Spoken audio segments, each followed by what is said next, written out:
Bonsoir, chers téléspectateurs donc, de Zion International TV. Donc, nous sommes pour l'actualité internationale concernant l'Afrique. Et donc, nous avons toujours l'invité, notre invité du jour, Monsieur Lansana Camara, le président de l'Union internationale des journalistes africains, en compagnie de Madame Wanouké, de Madame Odile Wanouké. Donc, avec tout le plaisir de vous accueillir sur le plateau. Donc, consoeur journaliste pour la Guinée, en compagnie donc de Odile Wanouké. Et donc, ma première question est est-ce que vous pouvez nous parler donc des événements qui se passent actuellement en Guinée concernant donc les manifestations et même des blessés, des morts? Voilà. Il se trouve qu'en Guinée, c'est un pays qui peut parfaitement se suffire de lui-même. Un pays qui peut se développer avec ses ressources naturelles. Seulement, les politiciens sont en train de tout mélanger. Il était question de faire les élections locales avant l'élection présidentielle.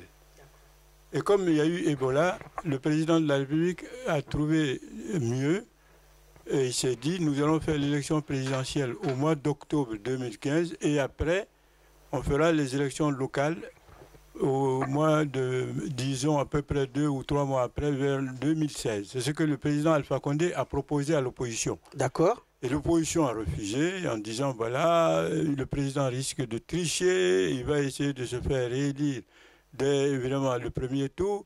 Donc l'opposition s'oppose à ce que l'élection présidentielle ait lieu au mois d'octobre, en disant qu'il faut d'abord faire les élections locales bien avant. Alors, ça devient totalement compliqué. Parce que tout simplement ça coûte cher. Ensuite, il faut les fichiers et puis il faut recenser les populations. Honnêtement, je crois qu'on ne peut pas faire l'élection locale avant l'élection présidentielle dans des conditions qui sont là actuellement et que l'on peut vérifier. Maintenant, ce que je dis aux Guinéens, c'est de faire le sens de la mesure et de responsabilité. Si on fait l'élection présidentielle au mois d'octobre, je pense que tout le monde sera gagnant. Et on fera tout pour que, quand il y aura les élections locales, qu'on ne triche pas. Nous allons envoyer des observateurs nationaux et internationaux pour ne pas qu'il y ait de triche. En tout cas, l'opposition n'entend pas de cette oreille. L'opposition dit, malgré tout, il y aura des triches. Le problème, il est là. Mais ce qu'il faut bien comprendre, la Guinée est un pays qui a l'habitude de résister à tout. Jusqu'ici, il y a eu évidemment des manifestations, parfois houleuses. Il y a eu même mort d'hommes. Oui. Ce que je dis aussi bien à la mouvance présidentielle qu'à l'opposition, c'est d'éviter les dérapages. Si jamais, il y a eu déjà quelques morts, hein, il y a eu au moins une vingtaine de morts. D'accord. Mais si jamais, et je le dis à tous les leaders politiques guinéens, s'il y avait demain un dérapage, s'il y avait une guerre ethnique, une guerre civile, ils seront traduits aussitôt devant la CPI.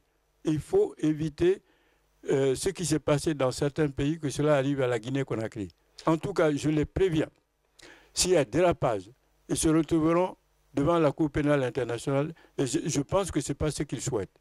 Oui, mais il y a eu tout récemment donc, une rencontre entre le président Alpha Condé et son principal opposant, qui est Cellou Dalein Diallo. Et je crois que cette rencontre peut apaiser la tension qui existe actuellement dans au pays. Mais bien sûr que c'est ce que nous souhaitons. Il ne faut pas que les Africains se braquent. Un président, quand il dit, bon, j'appelle l'opposition, il faut qu'il y ait dialogue, il faut que l'opposition accepte la main tendue. Est-ce que Cellou Dalein Diallo, évidemment, va aller tout seul? Non, je souhaite qu'il aille avec Sidya Touré, qu'il aille avec Lansana Kouyaté, qu'il aille avec tous les leaders de l'opposition pour écouter le président.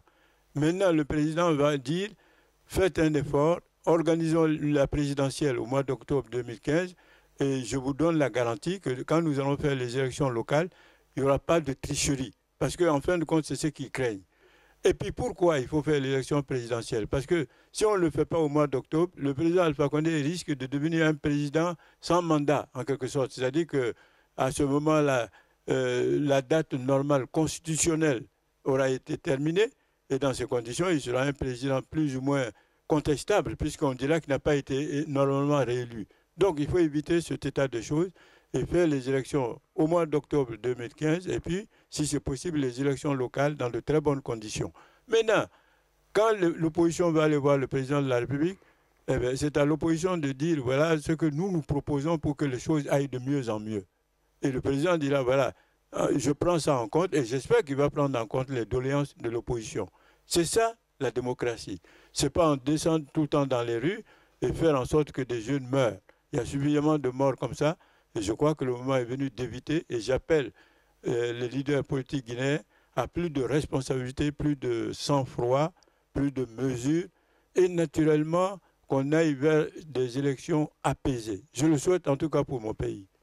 Moi, je voudrais savoir, M. Lanciné, par rapport à l'Afrique, d'où viennent ces côtés assez rebelles, assez revendicatifs? On ne donne plus la parole au peuple parce que traditionnellement, l'Afrique avait une démocratie et que les anciens chefs et les anciens rois des chefferies écoutaient d'abord le peuple. Pourquoi cette démocratie traditionnelle africaine, elle a disparu?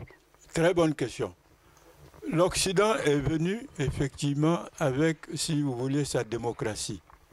On avait, et vous le dites très bien, la chefferie, on se retrouvait sous l'arbre à palabres. On s'expliquait. On disait, toi tu as raison, toi tu as tort. Et en principe, quand le chef de tribu prenait la décision et disait, c'est toi qui as tort, tout le monde respectait justement ce verdict. Or, l'Occident est venu en disant, voilà, il faut absolument faire la démocratie, c'est le grand nombre qui doit l'emporter, passer par les urnes, eh bien, on a bien voulu se plier à ça. Et finalement, comme notre culture, nous n'avons pas fait comme les Japonais, comme les Israéliens. Regardez par exemple, les Japonais, même quand ils se sont ouverts à la culture occidentale, ils ont quand même maintenu leur culture ancestrale, leur culture locale. C'est ce qui fait leur valeur. Les Israéliens, c'est la même chose. En Israël, il y a évidemment l'Occident qui a amené sa façon de faire les choses, mais tout ce qui est traditionnel a été conservé. C'est ce qu'il faut faire dans nos pays. Nous nous ouvrons à la démocratie, si vous voulez, occidentale, mais en même temps, nous préservons ce qui était très bien chez nous, la culture de tolérance, l'humanisme, la fraternité. Mais voilà des choses sur lesquelles il faut maintenant essayer de dire à nos chefs d'État, il faut aller vers la culture occidentale, mais il faut en même temps moderniser la culture ancestrale. Voilà. Et peut-être que quand les Africains comprendront qu'ils avaient une culture qui leur permettait d'évoluer, qui leur permettait de rayonner, de briller, peut-être qu'ils seront moins indisciplinés, parce que nous sommes devenus très indisciplinés. C'est dommage. Moi, je ne sais pas si nous sommes devenus indisciplinés, mais je pense que nous avons oublié qui nous sommes et que nous sommes perdus un peu quelque part parce que je pense que si nous avons ces présidents-là, quelque part, nous les méritons parce que nous, au peuple, nous n'arrivons pas à leur dire quelque chose parce que si on répare toujours à l'histoire pour préparer l'avenir, c'est que c'est d'abord le peuple qui est arrivé et qui disait ses doléances au roi, au chef, etc. Et par après, lui, il enchaînait sur ce qu'il doit faire. Parce qu'en fait, le chef, c'est en fait le serviteur du peuple. C'est pas ce qu'on voit maintenant. Et je me dis, 50 ans après, ce peuple-là, qu'est-ce qu'il attend pour reprendre son pouvoir? Alors, nous sommes là justement pour que le peuple reprenne son pouvoir. C'est le rôle de la presse, c'est le rôle de votre magnifique télévision. Nous sommes là pour faire l'éducation. Nous sommes là pour transmettre le bon message. Et rien n'est perdu. Mais ce que je tiens à vous préciser, les bons leaders politiques font toujours les bonnes nations. Il faut trouver les bons leaders politiques. Lumumba est un excellent homme politique. Il voulait que le peuple, évidemment, gouverne. C'est ce qu'il a fait, c'est ce qu'il a voulu. On ne lui a pas laissé l'occasion d'aller au bout de ce qu'il croyait bon pour le Congo, qui est devenu maintenant la République démocratique du Congo. Donc, nous faisons appel aux bons leaders d'abord. Nous faisons appel à des hommes de valeur et à des femmes de valeur. Parce que la République démocratique du Congo a eu des femmes de valeur et des hommes de valeur. Ça, il faut le reconnaître, comme beaucoup d'autres pays africains.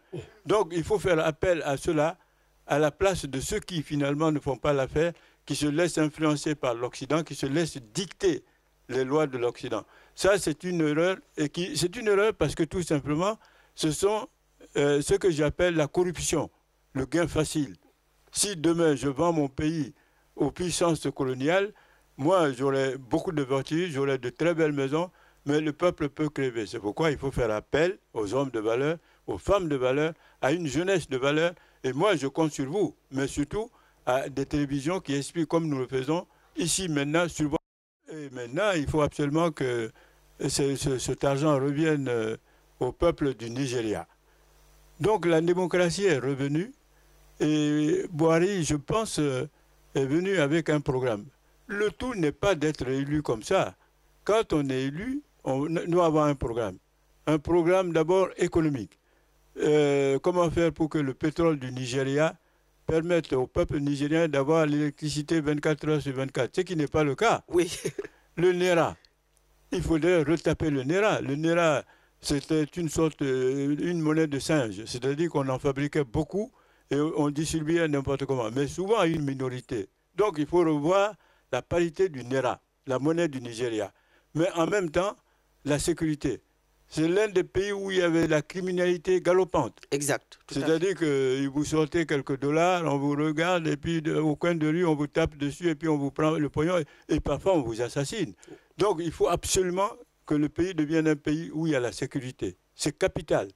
Et de ce point de vue, je pense que Buhari, qui vient d'arriver, qui sait ce que c'est que la criminalité, parce que lui-même, parfois, il a été inquiété, je pense qu'il faut commencer déjà par faire en sorte que le Nigeria devienne un pays où on se sent en sécurité. Et quand on se sent en sécurité, on peut mieux travailler, on peut investir. Oui, quand le pays est sécurisé, les investisseurs viennent beaucoup. J'espère que le Nigeria, maintenant, va devenir un pays de paix, un pays où on se sentira réellement en sécurité totale, et que les investisseurs occidentaux y sont invités. Parce qu'investir au Nigeria, c'est gagner. Il faut que ce soit ce qu'on appelle investir de manière gagnante. Chacun gagne, le Nigeria gagne, les investisseurs étrangers gagnent. Donc je crois en l'avenir du Nigeria.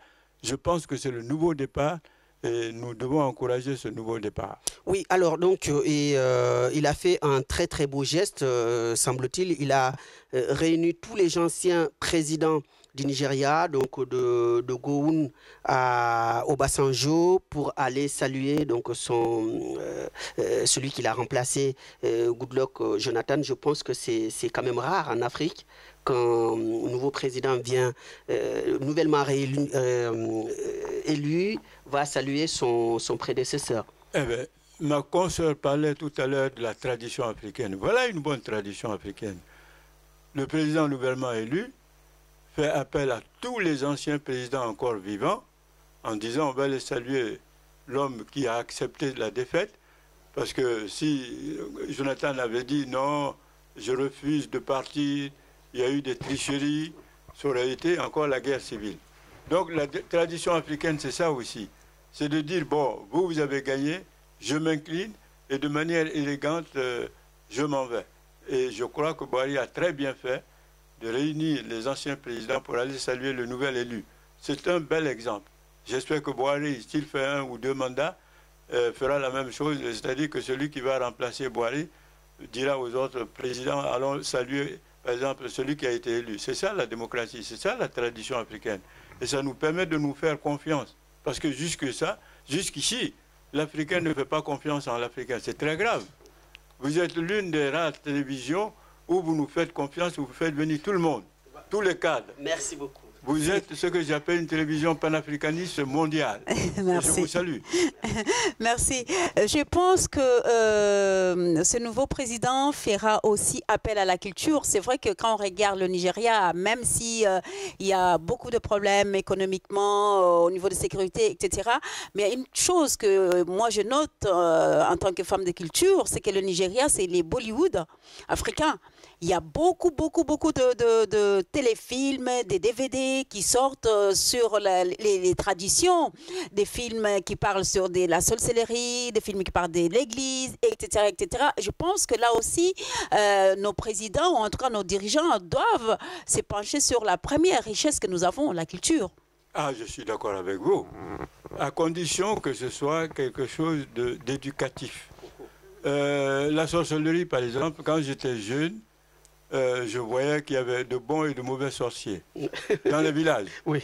Le mauvais sorcier, c'était quelqu'un qui empoisonnait en quelque sorte l'enfant de l'autre par jalousie. Ça, c'était le mauvais sorcier. Mais le bon sorcier, qui devenait même parfois le guérisseur, c'est quelqu'un qui connaissait les vertus des plantes médicinales, qui avait emmagasiné cette connaissance et qui transmettait aux autres. Il suffisait d'avoir, par exemple, la dysenterie à l'époque. Il connaissait les plantes médicinales pour soigner la dysenterie. Le paludisme, la même chose. Eh bien, même parfois, il y a eu, à un moment donné, des gens qui avaient mentalement été dérangés. Ça arrivait, les fous, comme on le dit. Mais il y avait effectivement des guérisseurs, qu'on appelait aussi le bon sorcier, qui savaient ce qu'il fallait faire. Il y avait des vertus de parler, des vertus de réciter quelques, disons, gens versés qui leur étaient propres. Voilà. Et ils appelaient le dérangé mental le fou. Ils lui faisaient ça. Et à ma grande surprise, l'homme qui était fou, qui allait frapper sa tête contre le mur, tout d'un coup, le type, il devient, mais tout à fait calme. Mais je dis, mais c'est pas possible. Voilà, ça, ce sont ce que j'appelle le bon sorcier. Ce n'est pas celui qui tue l'autre. Ce n'est pas celui qui empoisonne. Mais donc, dans nos traditions, il y a eu du bon, il y a eu du mauvais. C'est à nous de prendre tout ce qui est bon pour aller de l'avant et rejeter tout ce qui est mauvais. Donc, les hommes de culture doivent s'atteler à ça, les hommes politiques aussi. Il ne faut pas que ces hommes politiques, et je pense que nous allons vers la fin effectivement de la corruption, s'enrichissent illicitement comme certains le font, et puis par la suite, les autres n'ont rien. Notre culture est contre ça. Nous voulons partager. Notre culture est une culture d'humanisme, de partage, d'équité, de vérité et de lumière. Très bien. Donc, Monsieur le Président, donc nous passons sur le Togo. Donc, le Togo qui également vient d'avoir des élections présidentielles. Et, mais contrairement au Nigeria, eh bien, il n'y a pas eu, on peut appeler ça d'alternance. Hein, c'est Faure Gnassingbé donc qui a été réélu pour 5 ans. Et donc, ce pays, quand même, cette élection avait suscité des réserves hein, de la part de la communauté internationale et donc un pays que vous connaissez très bien et dont vous connaissez également très bien les acteurs. Qu'est-ce que vous en pensez? Je suis d'abord très content que tout soit bien, ça se soit très bien passé. Parce que c'est un pays qui a connu énormément de crimes politiques, des crimes d'intérêt sordide. Le père a régné presque 38 ans. Et moi, à mon avis, ça aurait été très élégant que ce soit quelqu'un d'autre qui vienne après le père, normalement. Bon, il s'est trouvé que l'Occident, c'est toujours l'Occident, a voulu que ce soit le fils qui remplace le père. Et quand on a posé des questions en tant que journaliste, l'Occident dit, si on ne met pas le fils à la place du père, les militaires qui sont favorables au père peuvent demain massacrer, évidemment, les partisans du nouveau président. C'est la raison pour laquelle l'Occident, par souci d'apaisement, a dit qu'il fallait coûte que le fils remplace le père. Bon, cet instructeur a un seul tour. Il n'y a pas deux tours. Oui. C'est-à-dire qu'on fait le vote, on dit voilà, c'est celui qui gagne même si c'est 25%, mais à partir du moment où il a un certain nombre d'électeurs, il est élu. Eh bien, il fallait que l'opposition ne désigne qu'un seul candidat. Et je crois que l'erreur de l'opposition togolaise, c'est d'avoir eu plusieurs candidats de l'opposition. Ils ne pouvaient pas gagner contre le Petit Fort. Ils ne pouvaient pas. Donc, il s'est trouvé que le Petit Fort a eu un maximum, disons, de nombre d'électeurs. Il a été proclamé vainqueur. Est-ce que le candidat principal, Fabre, était obligé de dire, voilà, je ne reconnais pas? Il l'a dit. Il a dit qu'il y a eu des triches et tout, et que par conséquent, il ne reconnaissait pas. Mais malgré tout, puisque le petit a été proclamé, évidemment, la Cour est venue, on a dit, voilà, c'est Faure qui est proclamé président une fois de plus, et puis il est élu. Et Faure, je veux dire Fabre, qui était contre lui, a fini, évidemment, par mettre de l'eau dans son vin. C'est-à-dire qu'il ne s'est pas la peine encore de créer une situation de guerre civile. Donc Fabre a accepté, et le Petit Fort est là. Maintenant, je lui demande deux choses. Est-ce qu'il peut avoir l'élégance politique, l'élégance humaine, l'élégance, je dirais, spirituelle? On peut appeler ça comme ça. Parce que tous les chefs d'État africains se disent croyants. Dire, écoutez, j'ai fait un premier mandat, je viens de faire un deuxième mandat, c'est le deuxième mandat. Oui, tout à fait. Et je passe la main. Alors là, ce serait beau. Puisqu'il a succédé à son père qui a fait presque 40 ans de pouvoir et que lui-même, il a fait 5 ans.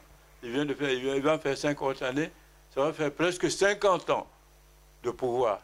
Est-ce qu'il aura l'élégance en disant, cette fois-ci, moi j'ai fait mes 10 ans, mes 2 mandats, je passe la main, je laisse les Togolais organiser de manière totalement libre la prochaine élection présidentielle. Eh bien, c'est ce sur quoi nous devons nous battre pour que la prochaine élection présidentielle, que ce ne soit pas forcément la famille Nyasingbe. Il faut que ça change. Si ça ne changeait pas, au bout de 10 ans après la mort du père, alors nous finirons par croire que c'est une monarchie et une très mauvaise monarchie. Voilà. Mais je dis, en attendant la fin de ce mandat, construisez votre pays, soyez quand même unis et l'opposition, je conseille à l'opposition d'en profiter pour bien s'organiser et de présenter au peuple togolais un programme économique, un programme culturel, un programme social, quelque chose qui permette au peuple togolais de voter massivement pour l'opposition. C'est ce que je souhaite. Moi, je voudrais savoir, est-ce que le non-respect de mandat de certains présidents africains, est-ce que ce n'est pas du fait que non seulement ils ne sont pas élus par la majorité de leur peuple, mais aussi par le fait que l'opposition, ou en tout cas, a toujours un programme assez flou et assez revendicatif, un peu comme on dit chez moi, c'est la bave du crapaud qui n'atteint pas le pèlerin, quoi, qui fait que, effectivement, entre le président qui est là et les oppositions qui respectent et pas avoir des programmes, et un candidat qui est plus ou moins téléguidé, qui fait que les choses n'avancent pas en Afrique. Alors, écoutez, je vais vous faire une confidence. Un grand pays comme la République démocratique du Congo devrait avoir de bons opposants. Joseph Kabila, par exemple, a été très mal élu. Le vieux Tshisekedi, à mon avis, avait gagné. À mon avis, mais je peux me tromper. Mais je crois que c'est lui qui avait gagné. Alors, pourquoi on a tout fait pour maintenir encore Joseph Kabila? Mais parce que l'opposition de la République démocratique du Congo n'est pas unie. Si vous étiez unis, je suis sûr que la communauté internationale aurait dit, cette fois-ci, monsieur Joseph Kabila, vous êtes battu, nous avons des preuves, il faut laisser celui qui a été élu massivement par le peuple de la République démocratique du Congo. Donc, Joseph Kabila étant là, nous ne voulons pas non plus de guerre civile. Il vaut mieux le laisser aller à la fin de son mandat. C'est la sagesse. Mais ce que je dis pour le peuple togolais, c'est ce que je dis pour la RDC. Dites à l'opposition de s'organiser maintenant avant les prochaines échéances. Montrez-nous un bon candidat qui puisse porter haut le flambeau du changement. Le problème, il est là. Celui qui est là, dès qu'il voit que l'opposition est inorganisée, mais il se cramponne au pouvoir. Si l'opposition de la République démocratique du Congo était bien organisée, mais il y a longtemps, Joseph Kabila ne serait même plus là. Mais ce n'est pas une raison de faire de guerre civile. Vous avez le meilleur pays d'Afrique. Vous avez tout. Ce qu'il vous faut, ce sont des hommes de valeur. Donc nous profitons de cette émission pour faire appel à une opposition qui veut bâtir ce pays-là, qui veut ramener la paix. Alors, il y a 2 pays, comme je cite d'autres exemples. Je prends le Burundi. On va y arriver. On va y arriver, le Burundi, oui. Tout à l'heure, on va y arriver. Donc, effectivement, on rebondit là-dessus. Donc, le Burundi, qui vient de connaître des troubles. Et il y a un coup d'État. Donc, comme vous dites, le président souhaite avoir un 3e mandat, changer la constitution. Il a déjà fait 10 ans au pouvoir, le président Pierre Nkurunziza. Et il souhaite avoir un 3e mandat. Et il y a eu des manifestations, beaucoup de manifestations dans le pays. Et les militaires ont profité de cette manifestation pour faire un coup d'État qui n'a malheureusement pas, ou heureusement pour certains, mais malheureusement pour d'autres, qui a échoué. Donc, qu'est-ce que vous pensez donc, de cette situation au Burundi qui, encore une fois, ne fait pas grandir l'Afrique? Bon, voilà un pays qui a eu des morts. Il y a eu une guerre civile terrible. Oui. Beaucoup de morts. Et puis il y a eu les accords d'Arusha, où il a été dit, à partir de maintenant, pour éviter toute guerre civile, il faut 2 mandats. Un mandat renouvelable une seule fois. C'est vrai que l'actuel président a été élu par l'Assemblée nationale. Ça, c'est tout à fait normal. Il a été élu parce qu'on ne pouvait pas organiser des élections libres et transparentes. On a dit, bon, dans ces conditions, vous allez être élu pas comme on a l'habitude de faire, que ce soit le peuple lui-même qui ait voté, mais vous serez élu pour que, en attendant de mettre en fonction les mécanismes qui permettent de faire des élections démocratiques, vous allez faire 5 ans. Bon, il a fait les 5 années. Ensuite, il a été, après ces premières 5 années, il a été encore réélu. Cette fois-ci, démocratiquement. Mais quelle mouche peut piquer le président pour dire « je veux encore faire un 3e mandat ». Mais c'est une bêtise énorme. Le coup d'État, il ne fallait peut-être pas faire le coup d'État, parce que ça va encore faire des morts. Il faut éviter les coups d'État, surtout quand c'est des coups d'État militaires. On sait quand un militaire arrive, on ne sait jamais... Voilà, c'est ça le problème.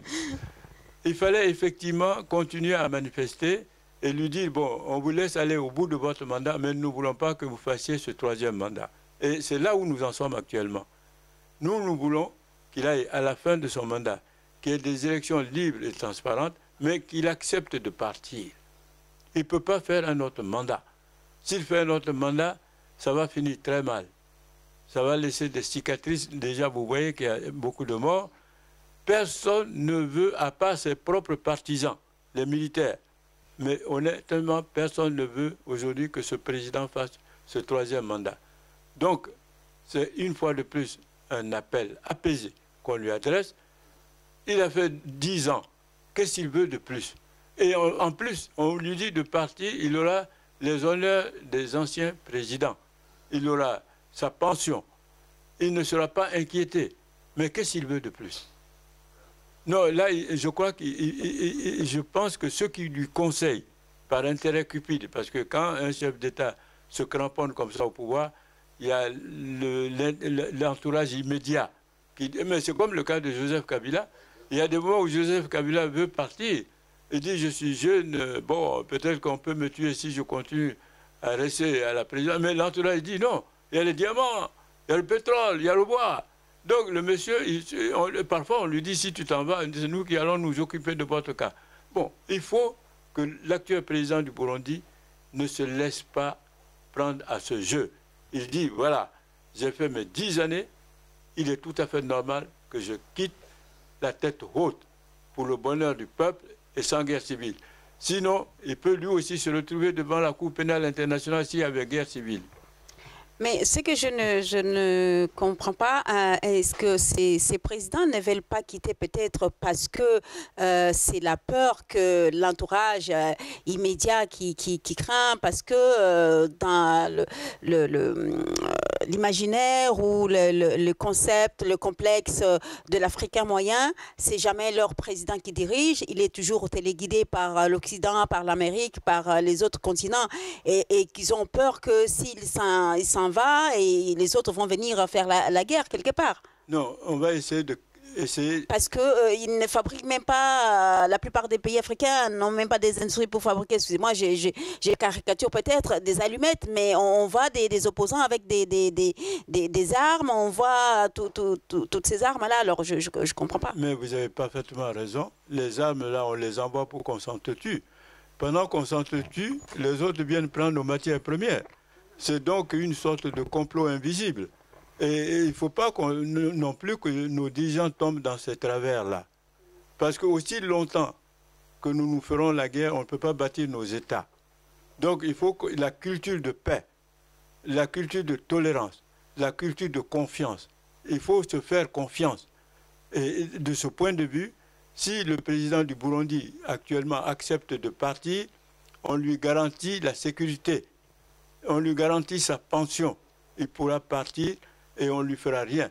Évidemment, ça servira d'exemple, puisque on dira, voilà, la preuve, le président est parti, il est en sécurité, et dans ces conditions, l'autre président n'aura pas à avoir peur. Donc il faut casser ce cercle vicieux de la peur, nous faire peur les uns les autres.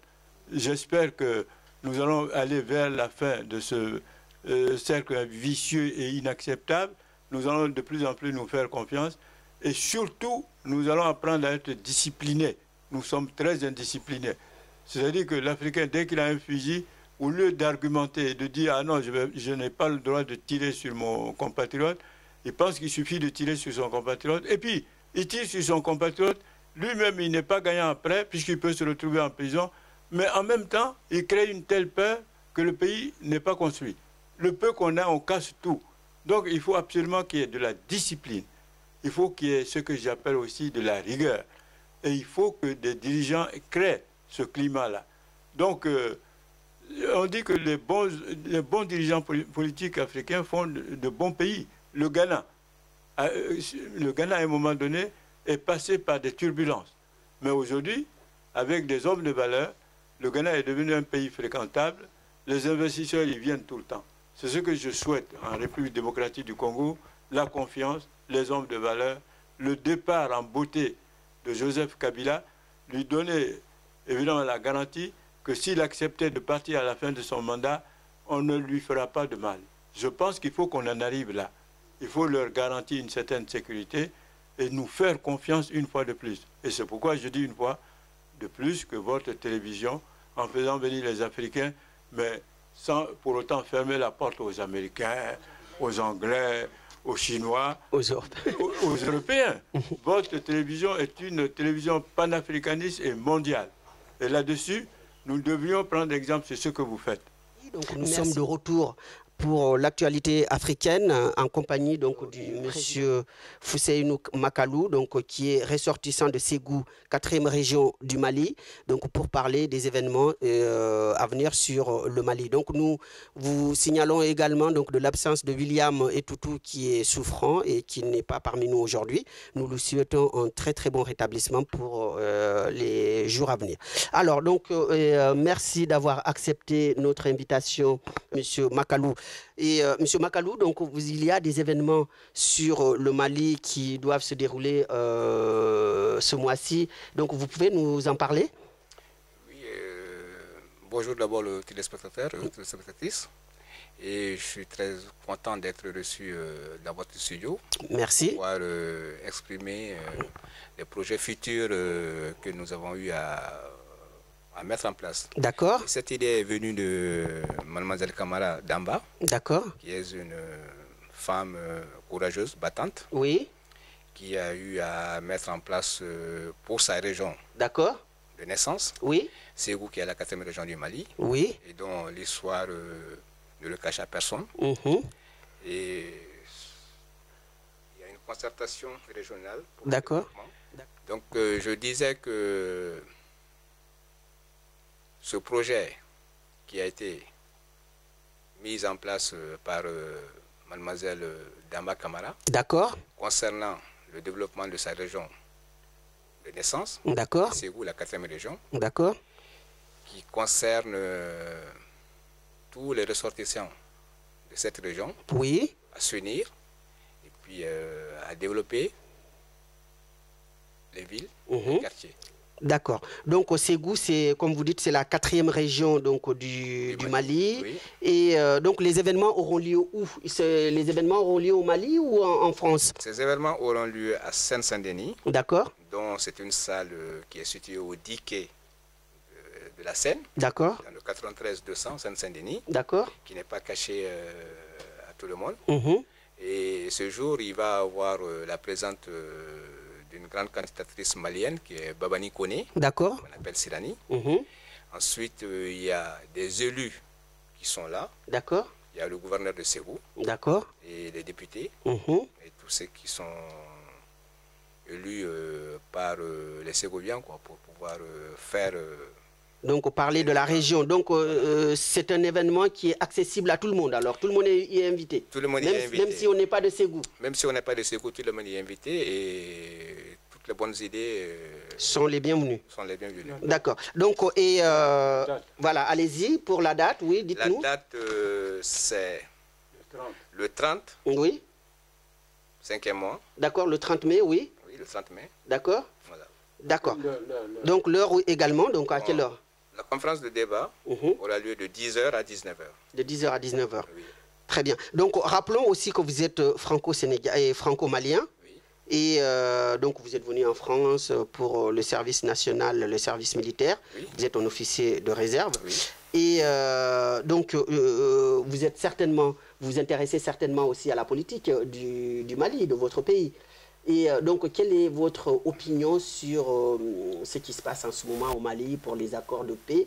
Et puis également, est-ce que vous avez aussi un penchant pour un parti politique au Mali? Moi, je crois que, comment dirais-je, tous ces événements, je les ai vécus. D'accord. Étant très jeune, parce que mon papa était militaire. Oui. Donc, depuis au temps de Aladi, le premier rebelle. D'accord. Et que j'ai vu même en personne lors de son arrestation. D'accord. Et conduit à la caserne de Ségou. Oui. Mon papa était agent de compagnie. Vous savez, ce pays qui est le Mali, qu'on appelait le Soudan français, oui. l'Empire du Manding, n'a qu'une seule histoire commune pour toute l'Afrique de l'Ouest. D'accord. Parce qu'il s'étendait de la Guinée jusqu'au Nigeria, au Ghana, jusqu'à la Sierra Leone. D'accord. Mais quand on est dans un pays et que on commence à avoir les idées de tribalisme, parce que pour moi, c'est une gangrène qui est très mauvaise. D'accord. Parce que si toutes les ethnies revendiquaient, parce que bon, j'ai un frère qui est au pouvoir, il est de Kassonké, Sarakolé, Peul, etc. Oui.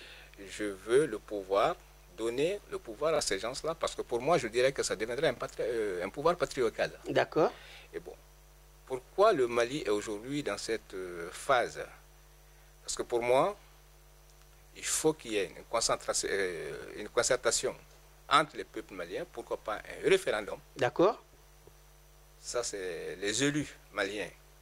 Je lance maintenant un défi aux élus maliens de concerter le peuple malien, faire un référendum sur les 12 millions aujourd'hui, 13 millions d'habitants. D'accord.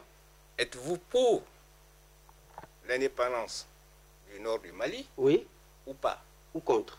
Ou contre. D'accord. Et là, je crois que dans ce contexte, c'est les urnes qui vont départager. Donc vous êtes pour un référendum national. Mais pourquoi pas un référendum régional, c'est-à-dire pour les concerter juste les gens du Nord? Ça peut se faire aussi. Même les gens du Nord. Qui sont directement concernés par même les gens du Nord aussi, je n'ai rien contre ce référendum régional. Oui. Et je n'ai rien contre aussi mes frères Tamashek. D'accord. Qui se revendiquent Azawad. Bon, pour moi, Azawad, si j'ai bien compris, lorsque j'étais un peu jeune, j'attendais de la bouche des soldats militaires qui étaient Tamashek, comme Abdallah, que j'ai vu, qui nous conduisaient, qui nous amenaient au marché dans les véhicules militaires, je me rappelle. Azawad, je crois que c'est l'épellation directe nomade. C'est pas l'épellation d'un pays, c'est nomade. Azawad, en Tamashek, c'est nomade, comment dire, c'est nomade. D'accord. Les gens qui se déplacent. Oui. Bon, ce petit groupe, pour moi, si je me permets de les qualifier, je les qualifierais comme des canailles, d'accord, sans hésiter, je persiste le signe, des narcotrafiquants, des bandits, et qui ne sont pas du tout des Maliens pour moi. D'accord. Parce que le Mali a été toujours un grand pays, et j'ai été à l'école au temps du père de l'indépendance, Modibo Keïta. D'accord. À cette époque, il y avait même des ministres antillais qui étaient au Mali, guadeloupéens, qui sont venus pour l'indépendance. Moi, je ne vois pas aujourd'hui pourquoi un petit groupe qui se met à demander à départager complètement ce pays. D'accord. Or, ce pays resterait un seul pays qui n'est pas partagé.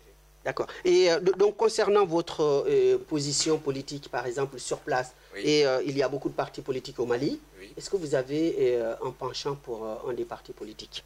Moi, parmi tous les partis de mon pays d'origine qui est le Mali, dont j'ai beaucoup d'amour, et si je peux apporter contribution, je le ferai. Mais sur un parti lequel je vois l'avenir, je vois se projeter, c'est le parti de Tchéblé Dramé. D'accord. Tchéblé Dramé, donc rappelons-le, qui était le ministre des Affaires étrangères du Mali. Voilà, et c'est le seul homme politique crédible pour moi. Je dis crédible pour moi. Pourquoi? Parce que il est d'abord un bon ancien ministre des Affaires étrangères. D'accord. Un grand intellectuel malien. Un compatriote. Un patriote. Un patriote, d'accord. Très bien. Alors, donc, qu'est-ce que, donc, comme conclusion, donc, parce que nous arrivons donc avec les 10 minutes qui nous sont imparties, donc en guise de conclusion, qu'est-ce que vous dites sur votre présence ici chez nous pour à la fois l'événement et puis aussi, qu'est-ce que vous souhaitez rajouter en fait? Moi, je rajouterais ma présence ici aujourd'hui dans votre studio, c'est demander à tous les ressortissants de Ségou. D'accord. Parce que Ségou est une région, c'est la 4e région du Mali. D'accord. Toutes les ethnies. D'accord. Qui composent la population ségovienne. D'accord. Venir rejoindre leurs frères. D'accord. À ce grand jour d'événement en fait, pour la région, pour voilà, tout le monde. Pour le lancement du développement et de la concertation qui a été mise en place par mademoiselle Camara Damba. Très bien. Eh bien, donc, message entendu. Eh bien, nous vous remercions, M. Makalou, donc, de venir, de répondre à notre invitation et nous vous souhaitons une excellente journée. Et je pense que les téléspectateurs sont informés. Donc, nous serons à la partie le jour J pour venir voir l'événement donc sur votre région, votre belle région qui est Ségou, donc du Mali. Merci beaucoup. Je vous remercie. Merci beaucoup. Prendre l'exemple, c'est ce que vous faites. Merci beaucoup, doyen. Donc nous arrivons au terme de cette émission Odile, une émission très très bien animée avec des questions pertinentes, toujours avec le doyen, le président Lansine Camara, qu'on connaît, qui n'a pas sa langue dans sa poche et qui est particulièrement impliqué dans la politique économique et sociale de notre continent. Donc nous arrivons au terme de cette émission. Nous avons fait le tour de l'actualité africaine avec donc le doyen Lansine Camara. Nous avons parlé de la Guinée, du Nigeria, du Togo, du Burundi, également de la République démocratique du Congo. Donc nous remercions tous les téléspectateurs qui nous envoient souvent beaucoup de messages, qui réagissent à nos émissions et nous leur remercions profondément. Et Odile, c'est avec un très très grand plaisir de partager le plateau avec toi. Et donc, nous souhaitons aussi un très bon rétablissement à William. Nous vous souhaitons une excellente soirée. Au revoir.